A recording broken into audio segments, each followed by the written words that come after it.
लोकसभा चुनाव से पहले एबीपी न्यूज और नीलसन ने देश का सबसे बड़ा सर्वे कराया है। वोटरों से सवाल पूछा गया है कि अभी चुनाव हुए तो किसकी सरकार बनेगी। सर्वे में 21 राज्यों के 152 लोकसभा सीटों के कुल 33,408 मतदाताओं का रुझान जाना गया है। ये सर्वे 1 से 10 मई के बीच हुआ है। अब बात देश के सबसे ज्यादा 80 लोकसभा सीटों वाले राज्य यूपी की। एबीपी न्यूज नीलसन के सर्वे के मुताबिक यूपी में कांग्रेस को बड़ा नुकसान होता दिखाई दे रहा है। यूपी में कांग्रेस की 21 सीटें हैं, जबकि आरएलडी की 5 सीटें हैं। लेकिन अभी चुनाव होने पर कांग्रेस को महज 6 सीटें ही मिलने का अनुमान है, जबकि आरएलडी अपनी 5 सीटें बरकरार रखती नजर आ रही है।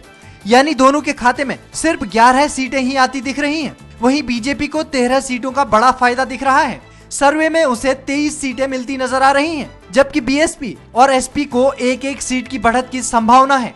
बीएसपी को 21 और एसपी को 24 सीटें मिलने का अनुमान है। निर्दलीय के खाते में सिर्फ 1 सीट आती दिख रही है। आज हम कह सकते हैं कि राम जन्मभूमि से बड़ा आंदोलन इस समय स्वतः देश में वन चांस नरेंद्र मोदी को लेकर के है। हमारा मानना है, जो पब्लिक बैठी है उनका मानना है कि उत्तर प्रदेश में भाजपा कम से कम सीटें जीतेगी, 60 जीतेगी। निश्चित तौर से अगर उत्तर प्रदेश के अंदर हम लोग 24 सीट अभी वर्तमान में है, तो आने वाले दिनों में उत्तर प्रदेश में हम लोग 60 सीट अवश्य जीतेंगे। एबीपी न्यूज और नीलसन का सर्वे बताता है कि दिल्ली में 7 सीटों में से 5 बीजेपी को मिलेंगी और 2 कांग्रेस को मिलेंगी। अभी दिल्ली में बीजेपी के पास एक भी सीट नहीं है। मैं समझता हूँ कि अभी तो चुनाव में समय है, और जब आज 5-2 है तो जब तक चुनाव होंगे निश्चित रूप से 7-0 का आंकड़ा होगा। जो 2009 में था क्लीन स्वीप 7-0 का आंकड़ा, वो कांग्रेस के पक्ष में होगा। आने दें। एबीपी न्यूज और नीलसन का सर्वे बताता है कि बिहार में इस बार जेडीयू बीजेपी गठबंधन को 34 सीटें मिल सकती हैं, जबकि कांग्रेस को 3 और आरजेडी को 2 सीटें मिलने का अनुमान है। एबीपी न्यूज नीलसन का सर्वे कहता है कि अगर बिहार में कांग्रेस और जेडीयू हाथ मिला लेते हैं तो उसे 25 सीटें मिल सकती हैं। ऐसी हालत में बीजेपी को 12 और आरजेडी को 2 सीटें मिलने का अनुमान है। सर्वे कहता है कि अगर बिहार में कांग्रेस और लालू की पार्टी आरजेडी हाथ मिला लेती हैं, तो उसे 18 सीटें मिल सकती हैं। ऐसी स्थिति में बीजेपी जेडीयू को 20 सीटें मिलेंगी।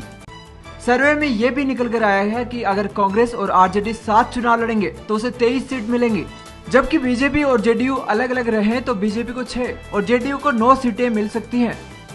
राजनीति संभावनाओं का खेल होती है और इसको कोई इनकार नहीं कर सकता है, लेकिन अभी तो गठबंधन ठीक से चल रहा है। राजद लोजपा कांग्रेस का गठबंधन जो 2009 चुनाव के पहले तक था, यदि फिर से स्थापित होता है तो फिर एनडीए का सुपड़ा साफ हो जाएगा। एबीपी न्यूज और नीलसन ने महाराष्ट्र के वोटरों का मूड भी जाना है। सत्ताधारी कांग्रेस एनसीपी गठबंधन को 16 सीटें मिलती दिख रही हैं।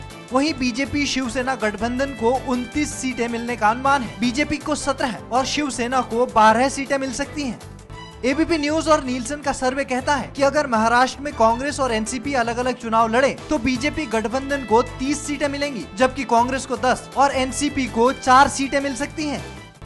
एबीपी न्यूज नीलसन का सर्वे कहता है कि अगर महाराष्ट्र में बीजेपी और शिवसेना अलग अलग चुनाव लड़े तो कांग्रेस एनसीपी गठबंधन को 17 सीटें मिलेंगी, वहीं बीजेपी को 15 और शिवसेना को 11 सीटें मिलने का अनुमान है।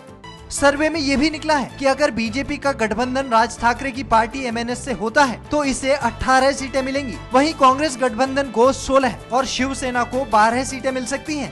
मुझे पूरा कॉन्फिडेंस है कि इस समय कांग्रेस पूरा धुआं उड़ने वाला है, और कर्नाटक का कोई उसका उदाहरण देना बिल्कुल गलत है। हर वक्त कांग्रेस लोगों को चाहिए, क्योंकि लोगों के लिए जो एजेंडा है वो कांग्रेस के पास है।